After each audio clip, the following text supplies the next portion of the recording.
ওষুধ খাওয়ায়, জল খাওয়ায়, তাকে সুন্দর করে আদর করে ঘরে নিয়ে যায়, নিয়ে গিয়ে সুন্দর করে তাকে গরম জামা কাপড় পরায়, তাই না? তো সেরকম ঈশ্বর আমাদেরকে এরকম ভালোবাসে। যখন কেউ তোমার কাছে থাকবে না, তখন ঈশ্বর তোমার কাছে থাকবে, কারণ উনি এই বাতাসের সঙ্গে মিশে আছে, এখানে উপস্থিত আছে। তোমরা বিশ্বাস করো? বলো, আমরা বিশ্বাস করি ঈশ্বর এখানে আছেন।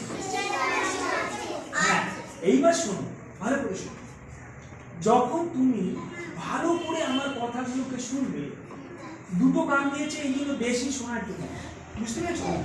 যখন তুমি আমার কথাটা ভালো করে শুনবে, তখন তুমি কিন্তু খুব ভালো করে বলতে পারবে, তাই না? এবার বলছে কি, তাহলে যখন কেউ আমাদের কাছে থাকে না, তখন ঈশ্বর আমাদের কাছে থাকে, তাই না? আর আপনাকে এরকম তখন তুমি এখানে